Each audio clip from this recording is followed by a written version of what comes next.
जय श्री राधे कृष्णा। हमारे YouTube channel gaudy true में आप सभी का स्वागत है। आज यानी 21 जून को ज्येष्ठ माह के शुक्ल पक्ष की पूर्णिमा तिथि है। इस दिन ज्येष्ठ पूर्णिमा का व्रत रखा जाता है। साथ ही सुहागिन महिलाएं आज अखंड सौभाग्य की कामना से वट पूर्णिमा का व्रत भी करती हैं।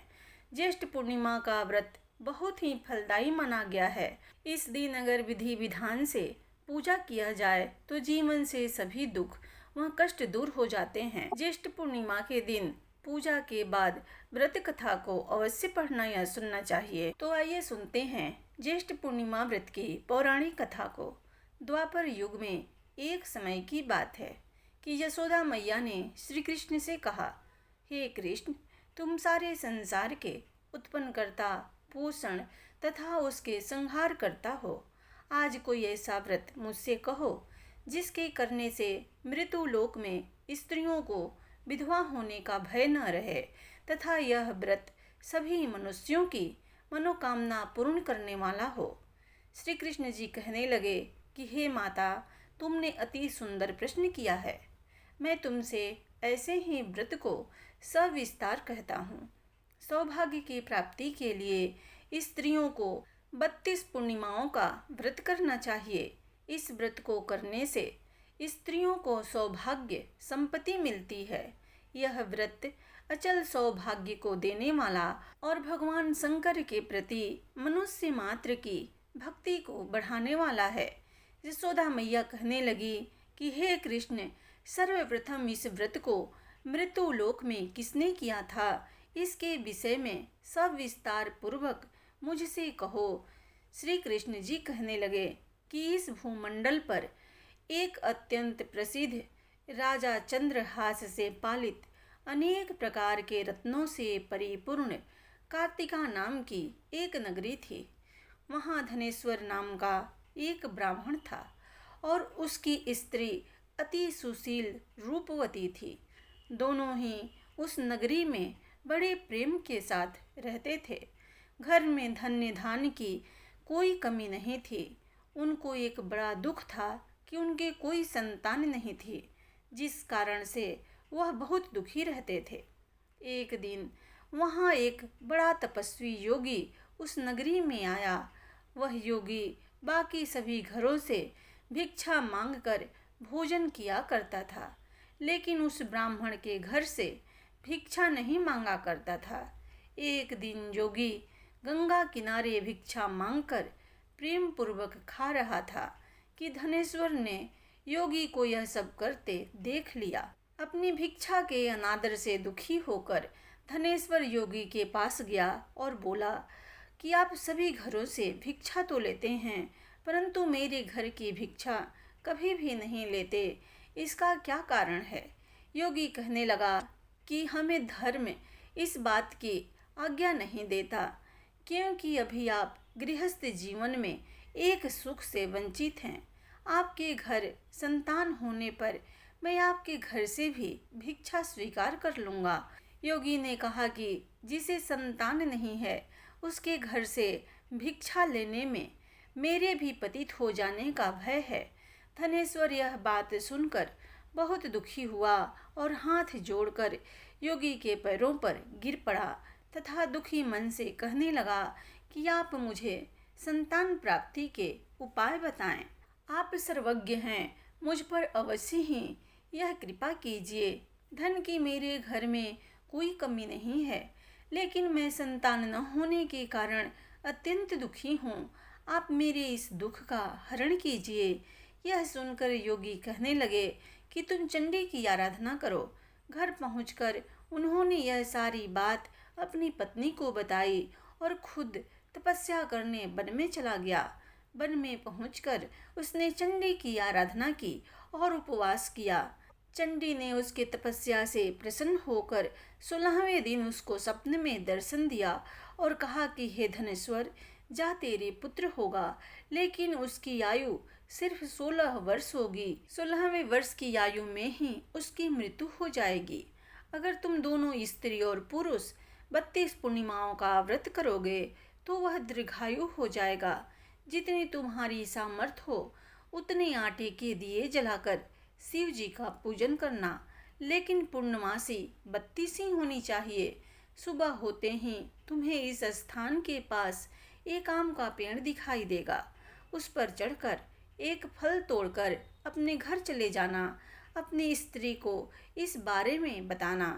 सुबह स्नान होने के बाद वह स्वच्छ होकर शंकर जी का ध्यान करके उस फल को खा ले। तब शंकर भगवान की कृपा से उसको गर्भ हो जाएगा। जब ब्राह्मण सुबह उठा तो उसे उस स्थान पर आम का एक पेड़ दिखाई दिया और वह उससे फल तोड़ने के लिए चढ़ा, लेकिन पेड़ पर चढ़ नहीं पा रहा था। यह देखकर उसे बड़ी चिंता हुई। उसने भगवान गणेश की उपासना की और कहा कि हे दयानिधे, अपने भक्तों के विघ्नों का नाश करके उनके मंगल कार्य को सिद्ध करने वाले, दुष्ट का नाश करने वाले, रिद्धि सिद्धि देने वाले, आप मुझे इतना बल दें कि मैं अपनी मनोकामना पूरी कर सकूं। इसके बाद धनेश्वर पेड़ से फल तोड़कर अपनी पत्नी के पास पहुंचा। उसकी पत्नी ने अपने पति के कहे अनुसार उस फल को खा लिया और वह गर्भवती हो गई। देवी की कृपा से उसे बहुत सुंदर पुत्र पैदा हुआ। उसका नाम उन्होंने देवीदास रखा। माता पिता के हर्ष और शोक के साथ वह बालक बढ़ने लगा। भगवान की कृपा से बालक बहुत ही सुंदर था, सुशील और पढ़ाई लिखाई में भी बहुत ही निपुण था। दुर्गा जी के कथनानुसार उसकी माता ने 32 पूर्णमासी का व्रत रखा। जैसे ही 16वां लगा, दोनों पति पत्नी बहुत दुखी हुए, कहीं उनके पुत्र की मृत्यु न हो जाए। उन्होंने सोचा कि अगर उनके सामने यह सब हुआ तो वह कैसे देख पाएंगे। तभी उन्होंने देवीदास के मामा को बुलाया और 1 वर्ष के लिए देवीदास को काशी पढ़ने के लिए भेज दिया। 1 वर्ष बाद उसे वापस लेकर आ जाना। देवीदास अपने मामा के साथ एक घोड़े पर सवार होकर चल दिया। उसके मामा को भी यह बात मालूम नहीं था। दोनों पति पत्नी ने 32 पूर्णमासी का व्रत किया। दूसरी तरफ मामा और भांजा दोनों रात गुजारने के लिए रास्ते में एक गांव में रुके। उस दिन उस गांव में ब्राह्मण की कन्या का विवाह होने वाला था। जिस धर्मशाला में बर और बराती के बाकी लोग रुके हुए थे, उसी धर्मशाला में देवीदास और उसका मामा ठहर गए। उधर कन्या को तेल आदि चढ़ाने के बाद जब लग्न का समय आया तो बर की तबीयत खराब हो गई। बर के पिता ने अपने परिवार वालों से विचार विमर्श करके कहा कि यह देवीदास मेरे पुत्र जैसा ही है, मैं इसके साथ लगन करा दूं और बाद में सारे काम मेरे बेटे के साथ पूरे हो जाएंगे। ऐसा कहने के बाद बर के पिता ने देवीदास को मांगने के लिए उसके मामा के पास गए और उन्हें सारी बात बताई। मामा ने कहा कि कन्यादान में जो कुछ भी मिलेगा वह हमें दे दिया जाए। बर के पिता ने बात स्वीकार कर ली। इसके बाद देवीदास का विवाह कन्या के साथ संपन्न हो गया। इसके बाद वह अपनी पत्नी के साथ भोजन न कर सका और मन में विचार करने लगा कि न जाने यह किसकी पत्नी होगी। यह सोचकर उसकी आंखों में आंसू आ गए। तब बधू ने पूछा कि क्या बात है, आप उदास क्यों हैं। तब उसने सारी बातें पत्नी को बता दी। तब कन्या कहने लगी, यह ब्रह्म विवाह के विपरीत कैसे हो सकता है। आप ही मेरे पति हैं, मैं आपकी ही पत्नी रहूंगी, किसी अन्य की कभी नहीं।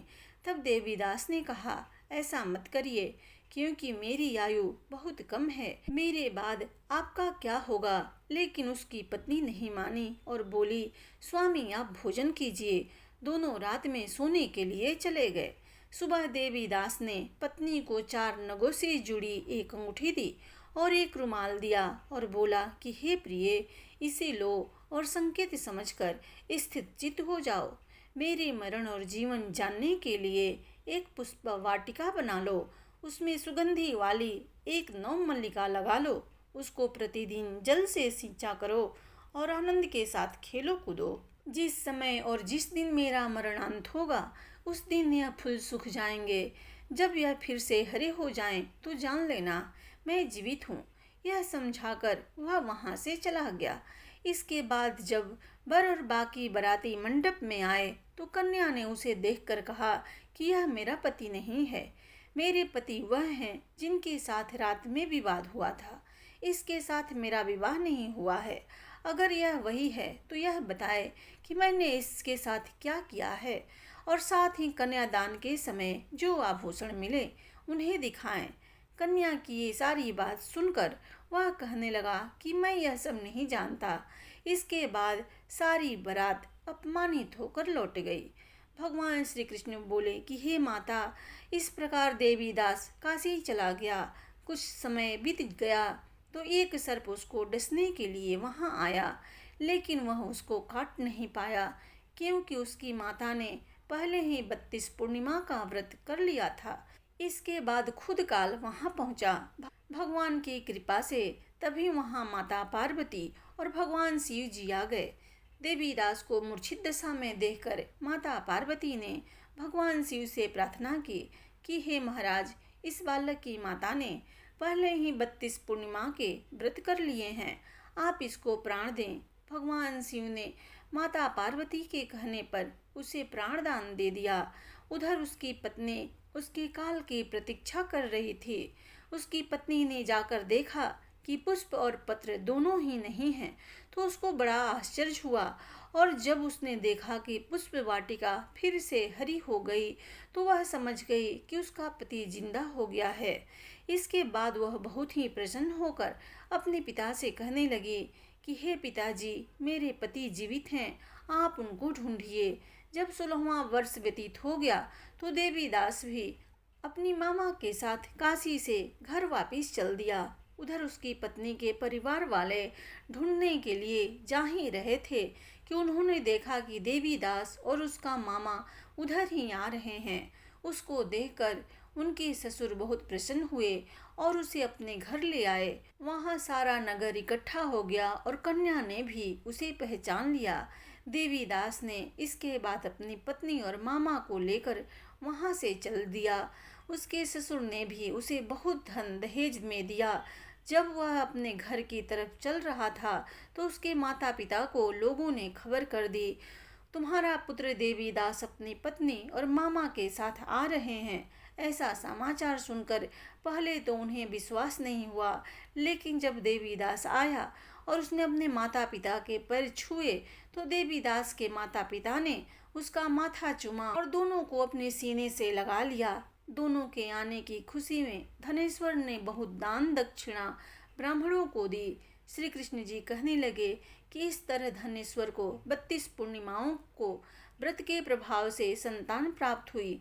जो स्त्रियां इस व्रत को करती है वह जन्म जन्मांतरों तक वैधव्य का दुख नहीं भोगती और सदैव सौभाग्यवती रहती है। यह मेरा वचन है। यह व्रत संतान देने वाला और सभी मनोकामनाओं को पूरा करने वाला है। प्रेम से बोलिए भगवान शिव जी की जय।